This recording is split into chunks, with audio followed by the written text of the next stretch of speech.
মুখ্যমন্ত্রী মমতা বন্দ্যোপাধ্যায়ের কড়া নির্দেশের পরেও চলছে অবৈধ বালি পাচারের রমরমা কারবার।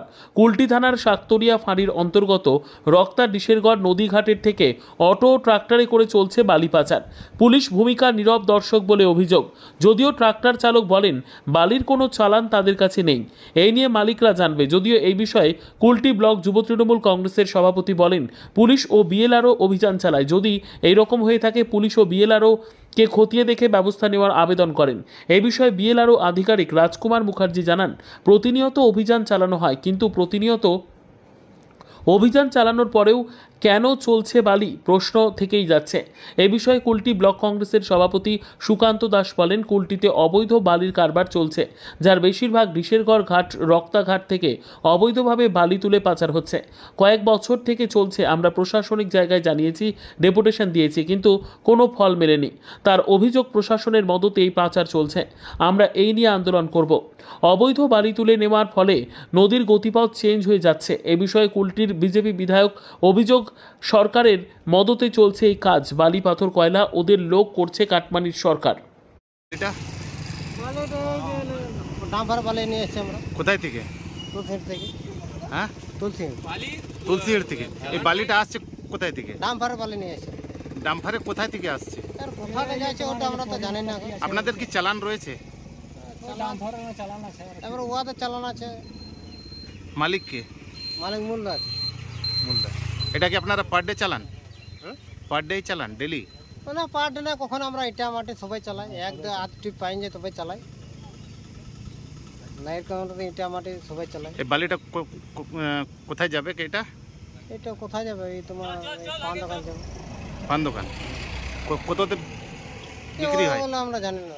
কি নাম তোমার? অসম নাম। বালির জন্য আমরা যেটা দেখতে পাচ্ছি যে বর্তমানে কিন্তু কুলটিতে বালি প্রচণ্ডভাবে অবৈধভাবে চলছে, যার মধ্যে বেশিরভাগটা আমরা দেখছি ডিশেরগড় ঘাট এবং রক্তা ঘাট থেকে এই বালিটা অবৈধভাবে ওখান থেকে তোলা হচ্ছে এবং তুলে পরে কুলটির বিভিন্ন প্রান্তে কিন্তু এটা পাচার করা হচ্ছে। এটা দীর্ঘ কয়েক বছর ধরে চলছে। আমরা এটা বিষয় নিয়ে অনেকবার সব জায়গায় উচ্চ আধিকারিক উচ্চ প্রশাসনকে আমরা জানিয়েছি, চিঠিও করেছি, ডেপুটেশনও দিয়েছি, বিএলআরকেও জানিয়েছি। আমরা দেখতে পাচ্ছি এর কোনো কিন্তু প্রতিফল আমরা পাইনি। এবং এটাতে আমরা এটাও দেখেছি যে কিছুদিন আগে কিন্তু মাননীয় মুখ্যমন্ত্রী মমতা ব্যানার্জিও এই বিষয়টি নিয়ে তুলে ধরেছিলেন। তিনি বলেছিলেন যে অবৈধ বালি যেখানে চলছে সেটা মানে যথাসম্ভব বন্ধ হোক এবং যারা এর পেছনে রয়েছে তাদেরকে গ্রেপ্তার করা হোক। কিন্তু আমরা বর্তমানে দেখতে পাচ্ছি কুলটিতে এই যে কুলটির এই যে বিভিন্ন ঘাট রক্তা হোক, ডিশেরগড় হোক, আরও বিভিন্ন ঘাটে যেগুলো আছে আমাদের নদী সেখান থেকে অবৈধভাবে বালি প্রতিদিনই রাত্রেবেলায় ট্রাক্টরের মাধ্যমে তোলা হচ্ছে এবং বিভিন্ন প্রান্তে কুলটির কিছু কিছু পাচার করা হচ্ছে। এবং এর পেছনে কিন্তু মানে এটা বলতে মানে আমার কোনো দ্বিধাবোধ নেই যে এখানে লোকাল নেতারাও সাথে রয়েছে রুলিং সরকারের, এবং প্রশাসন তো খুবই ভালোভাবে জড়িয়ে রয়েছে এর মধ্যে। কারণ যদি প্রশাসন, আমি মনে করি প্রশাসন ছাড়া কোনো কিছু একটা মন্দিরের বাইরে চপ্পলও চুরি হতে পারে না যদি প্রশাসন যোগাযোগ না থাকে। তো আজকে কিন্তু এর মধ্যে প্রশাসন যোগাযোগ আছে। তার কারণ এটা হচ্ছে আমরা এতবার চিঠি চাপাটি করার পরও, এতবার ডেপুটেশন বা ঘেরাও করার পরও কিন্তু আমরা বর্তমানে দেখতে পাচ্ছি বালুটা যেটা অবৈধভাবে উঠানো হচ্ছে সেটা কিন্তু কিছুতেই বন্ধ হচ্ছে না।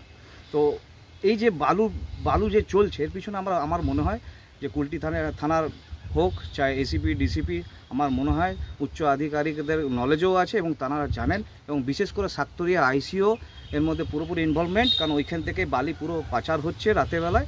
আর আমরা এটা নিয়ে চাইছি আগামী দিনে একটা বড় আন্দোলন করতে।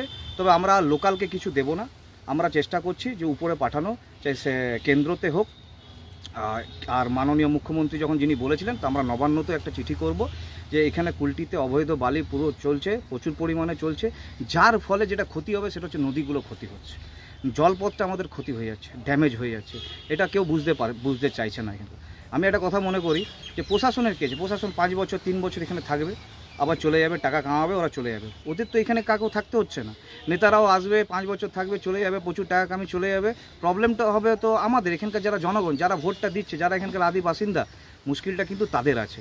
আজকে আমরা দেখতে পাচ্ছি কুলটিতে জল সংকট হয়ে আছে, এতগুলো নদী, বড়াকর থেকে, চিনাকুড়ি থেকে, ডিশেরগড় থেকে নদী, মাইথন ড্যাম, তারপরেও কিন্তু জলের সংকট প্রচুর পরিমাণে। তার একটাই কারণ হচ্ছে এই বালি চুরি। এই বালি চুরি যতক্ষণ না বন্ধ হচ্ছে ততক্ষণ কিন্তু এই সব থেকে আমরা জল সংকট থেকে আমরা মুক্তি পাবো না। বিভিন্ন আপদ বিপদও আসতে পারে, প্রাকৃতিক বিপর্যয় আসতে পারে, এইগুলো এই বালি চুরির কারণে কিন্তু হতে পারে আগামী দিন। আর এটা হবে আমরা চেষ্টা করছি আগামী দিনে এটার বিষয়কে নিয়ে আরও গভীরভাবে গিয়ে নেমে আমরা এই চিঠি চাপাটি উপর পর্যন্ত করে এই আন্দোলনটা চালিয়ে যাবো। আর তাদেরকে সতর্কবার্তা দিতে চাইছি যে আপনারা ইতিমধ্যে এটা যত জলদি পারেন এগুলো বন্ধ করুন, তাহলে কংগ্রেস কিন্তু আন্দোলনে নামছে এবং তখন কিন্তু কোনো জায়গা থাকবে না। প্রত্যেকটার পেছনে কিন্তু আমরা লাগবো, যে কে কীভাবে চলছে, কারা এর পিছনে মদত করছে, আমরা কিন্তু ছেড়ে কথা বলবো না। আমরা কিন্তু আগামী দিনে আন্দোলনে নামতে যাচ্ছি। আমার নাম সুকান্ত দাস, আমি কুলটি ব্লক কংগ্রেস সভাপতি। বেআইনি বালি তোলা হচ্ছে, কি বলবেন? ये तो it is state government sponsored. এটা বালি কয়লা পাথর সব তো স্টেট গভর্নমেন্টের স্পন্সার্ড, ওরাই করাচ্ছে, ওদেরই লোক করছে। কাটমানির সরকার সোজাসুজি চোরের রানী নিজে মমতা ব্যানার্জি ওই করাচ্ছে, তার বলার কি আছে? যেখানে সরকার নিজে করাবে তখন পুলিশ কি করবে? এখন কংগ্রেসের দাবি হচ্ছে তারা আন্দোলন করছে এবং আন্দোলনে কোনো সদুত্তর উঠে আসছে। চোরের রানী নিজে করছে তো কোথা থেকে উত্তর আসবে? কে উত্তর দেবে? আপনি তো দেখছেন শিক্ষা নীতি দুর্নীতিতে কি অবস্থা আছে। হাইকোর্ট সুপ্রিম কোর্ট 10 বার বললো আপনি আলাদা আলাদা করে লিস্ট দিয়ে দেন, কারা আইনি কে আর বেআইনি, লিস্ট দিলেই তো ফেসে যাবে। ওই অবস্থা ফুড গ্রেনসে, ওই অবস্থা বাকি সমস্ত জিনিসে কাটমানি ছাড়া কোনো নেই। আসানসোল কোর্ট হচ্ছিল, সেখানে কোর্ট কনস্ট্রাকশনটা বন্ধ হলো, বলা হলো বালি ইটা সিমেন্ট আমাদের কাছে নিতে হবে, তখনই কোর্ট চলতে পারবে কনস্ট্রাকশন। এই তো অবস্থা পশ্চিমবাংলার। আগামী দিনে এটা নিয়ে কোনো পদক্ষেপ? আমরা তো লাগাতারই করছি, কিন্তু যেখানে মুখ্যমন্ত্রী নিজে ইনভলভ, যেখানে মন্ত্রীগুলো নিজে ইনভলভ, তখন আমরা আর পুলিশ করতে কী করবো?